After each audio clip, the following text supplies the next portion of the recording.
Hello and welcome to the Purpose Matrix. I want to start off today with a story about someone that knew exactly where they wanted to go, but they just couldn't get there on their own. They were stuck. They were completely dependent on other people to get there. This person knew exactly where they wanted to go. They had their eyes on the target, but they were paralyzed. They were unable to act. And 4 people stepped in to help this person out. They didn't give advice from the sideline, but they carried him to his destination. They got creative. They figured it out. And that's what this episode is about. This isn't about us having it all figured out. This isn't about me having it figured out. This isn't about self-sufficiency. This is about the fact that we need help. Need is the key word, and we're going to come back to that. And it's okay for that. It's okay to need help. Stop trying to do everything on your own. Today had to be the day that I wanted to record this, that I needed to record this, and I'm going to tell you why.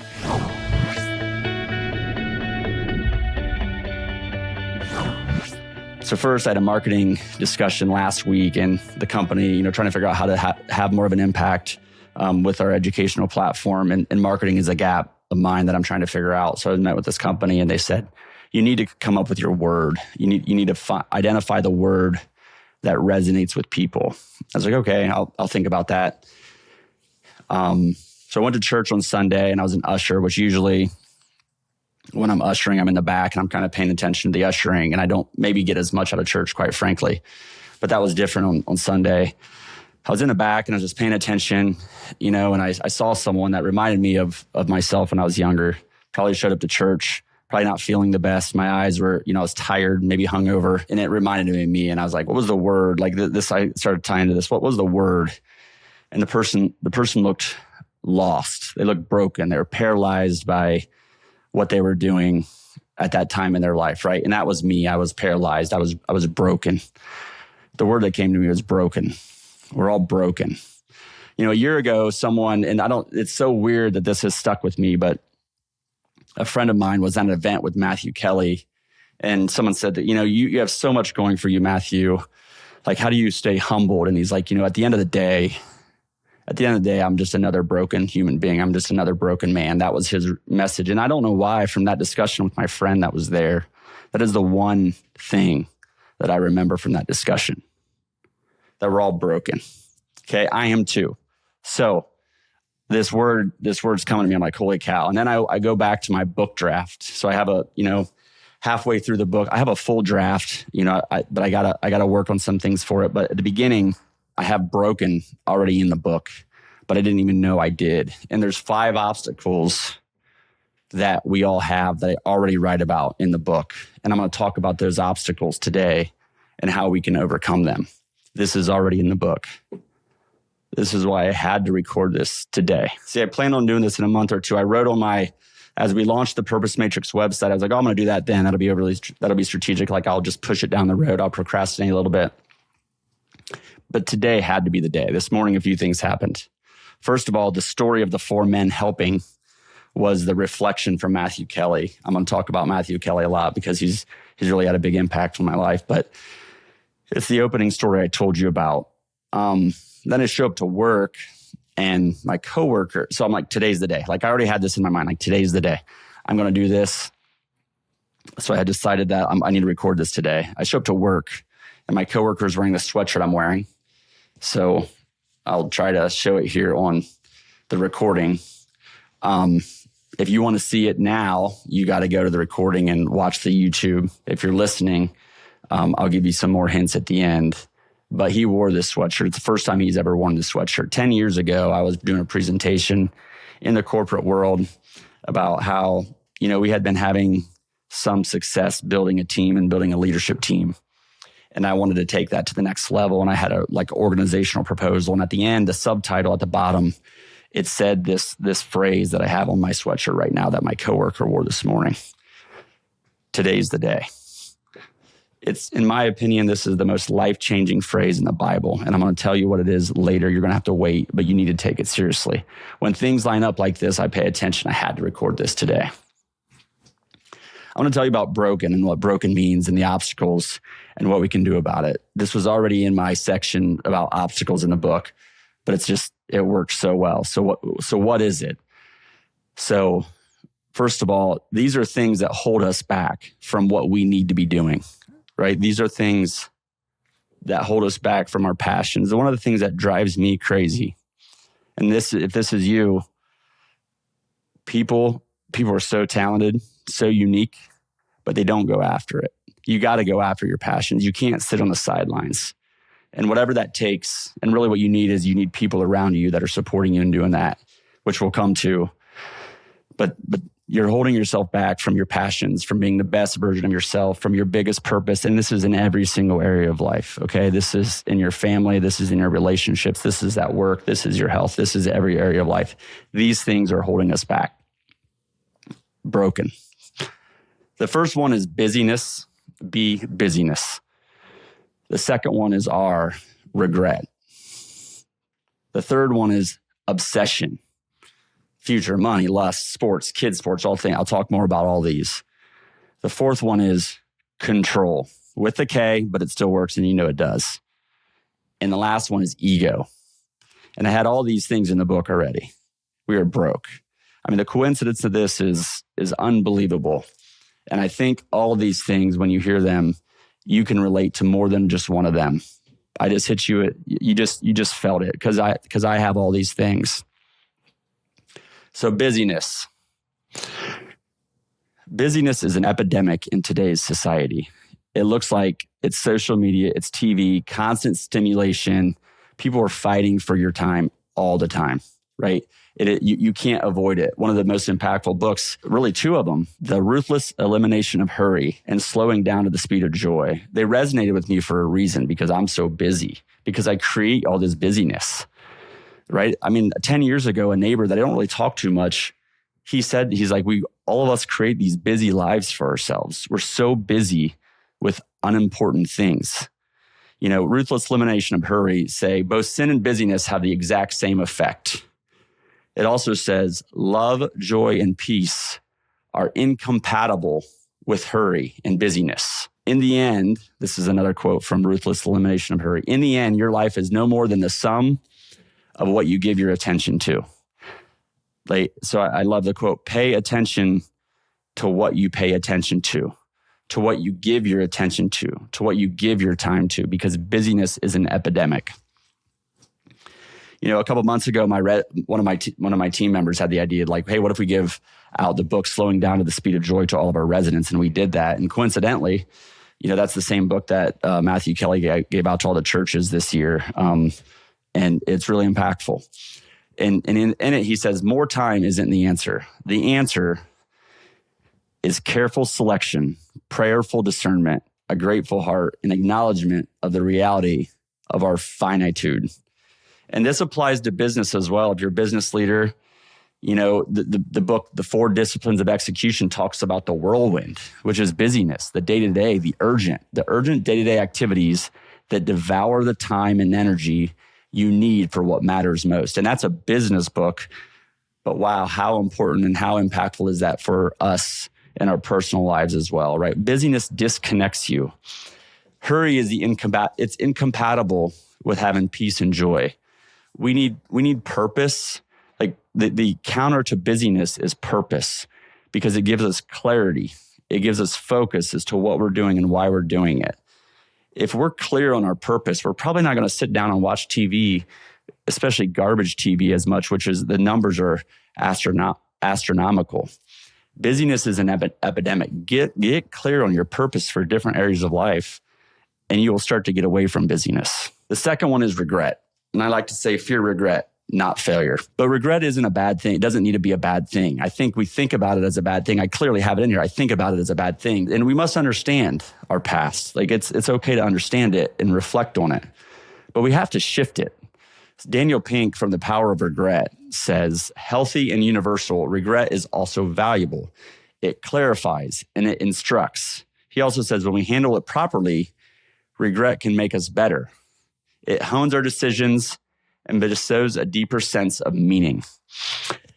Regret, the counter to regret, the key is you got to reframe it. Never regret your past. Accept it as a teacher that it is. Robin Sharma said that. Never regret your past. Accept it as the teacher that it is.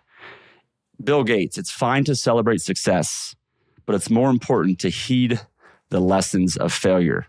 And here's the message. If you have regrets, embrace them. Be grateful for them. Thankful for them. Think about what you learned from those lessons, from those regrets. Those are lessons. They made you better. Life is about becoming the best version of yourself, not the mistakes you made. And look at regrets and past failures as education. So busyness, regrets. The third one, obsessions. We all have these. I have these. An obsession is anything that gets too big in your mind and too important in your life. Some of us might think of these as idols or other idols, right? Money, things, possessions, lust, alcohol, sports, kids' sports. Some of those resonate with you. For sure, they resonate with me. Obsession comes from needing certainty of the future. We're trying to plan everything, trying to figure everything out. These things aren't all evil, but if they're too heavy, if they're requiring too much of your attention, that's when they become an obsession. That's when they become an issue. And when we have obsession, it steals your attention. It distracts you from, it creates busyness too. It makes you anxious. You can't be present when you're obsessed with things like this. Obsession is a big issue. A lot of times these things are about security, money, pleasure, control. I had a season of money, really my self-development journey started because of money, if I'm being completely honest, and trying to figure that out. And that was a phase of life. Maybe I had to go through that. Maybe I don't regret it. I learned a lot of things that got me into self-development. I'm grateful for that time period. I'm also glad I'm out of that time period, right? What are your obsessions and what can you do about those things? The pivot is you need people around you. I'm going to talk about this more. We're going to call it the iron few, to help expose these empty obsessions and anchor you to what's most important. You need a system. The purpose matrix can help you, but you need a system that gets you away from these things and brings clarity to what you need to focus on.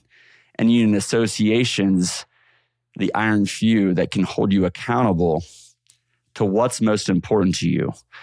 And these obsessions will start to go away. The fourth one is control. We try to control everything. Again, all these things I already wrote about in the book.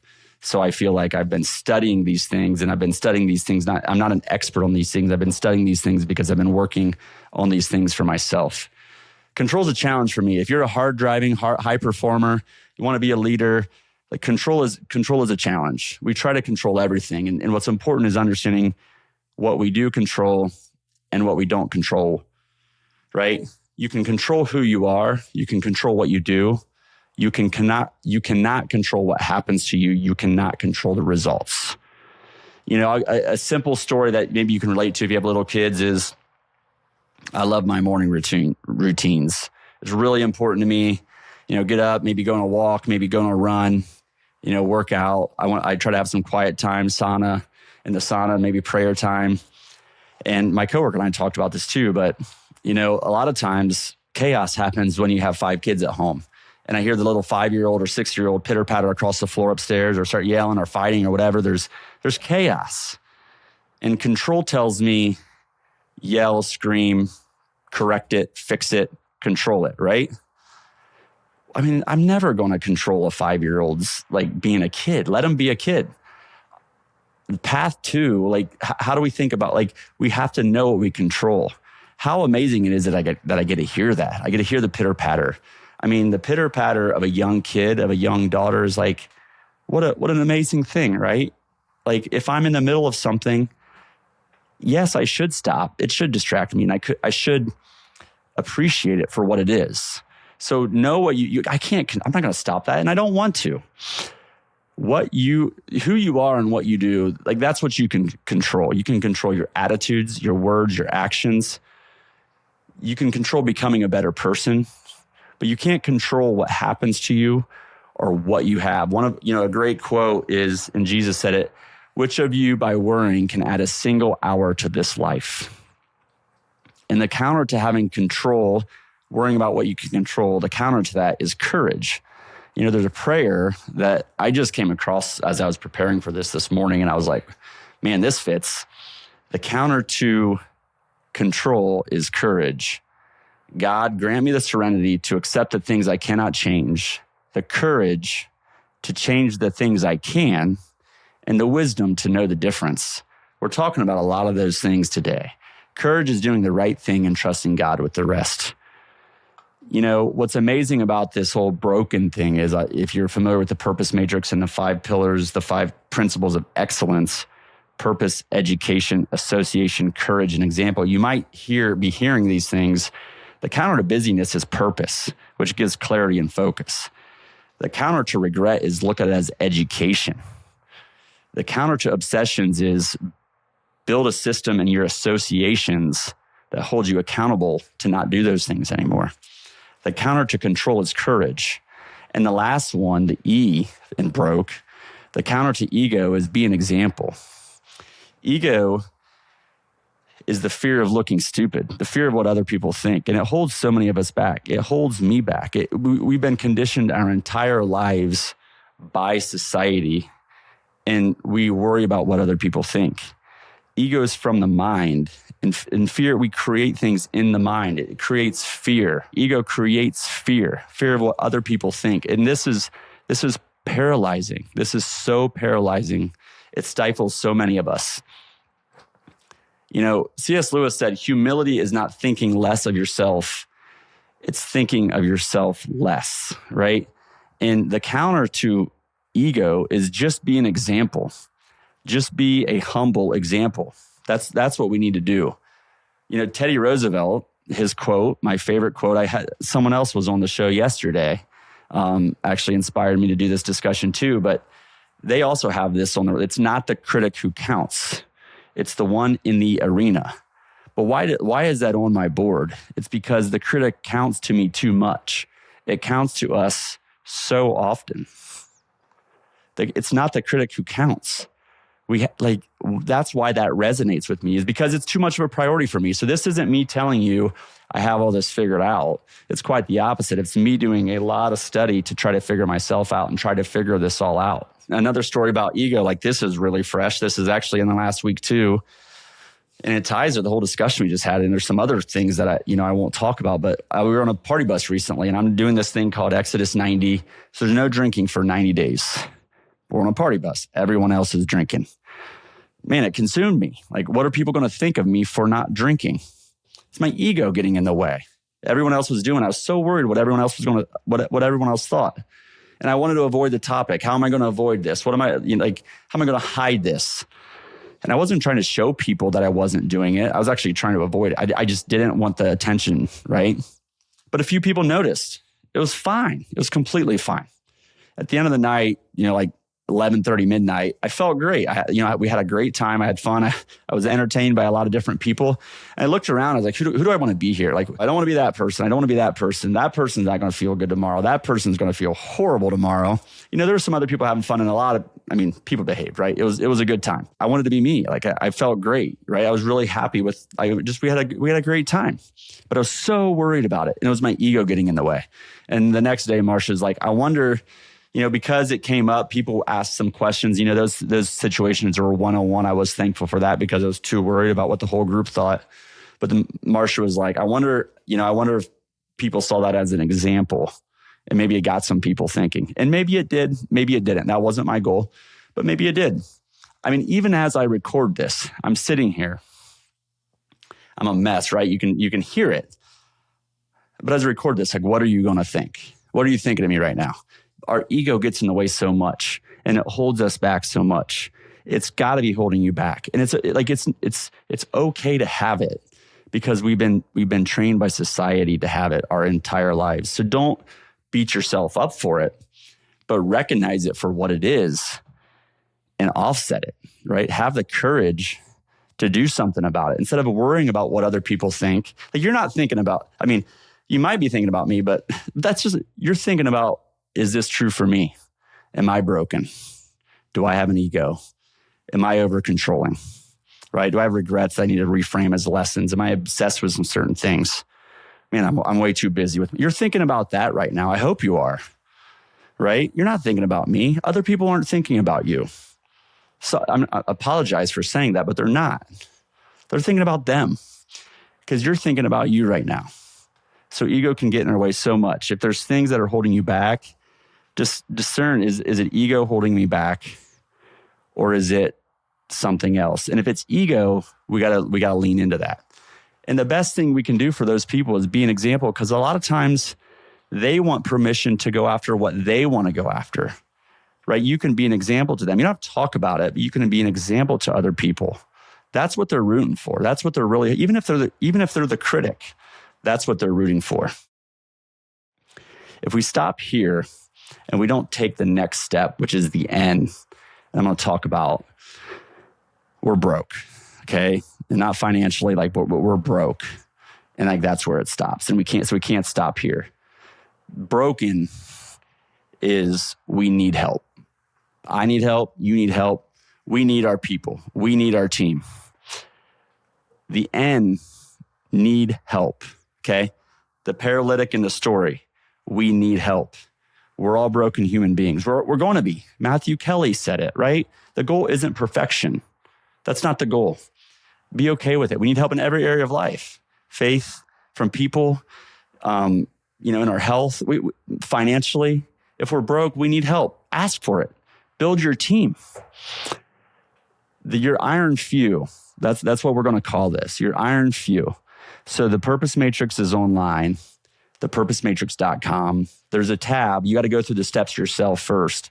But the last tab is you need help. You need to find your team. You need to find your people. The requirement is people that want to get better, that want to become the best version of themselves. Your iron few are the people who tell you the truth. They sharpen your thinking and carry you when you can't carry yourself. It's okay.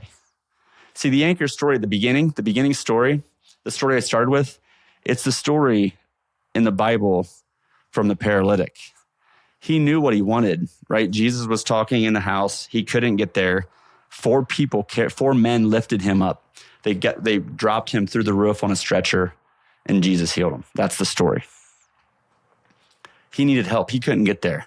But it's we're paralyzed by things. We think we're broken and no one else is, and we can't ask for help. You need help. It's okay. Build your tribe. And this isn't like, there's nothing wrong with you. I'm not saying that. We're human. We all do. Like Matthew Kelly said it. So it's okay. Thepurposematrix.com. Check it out. So it's an Excel tool right now.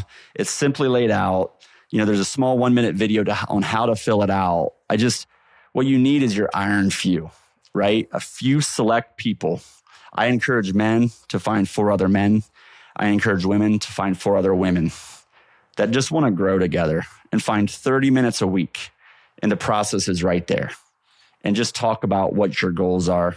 One goal in every area of life. If there's one thing you need to do right now, is find your iron few. That's what you have to do.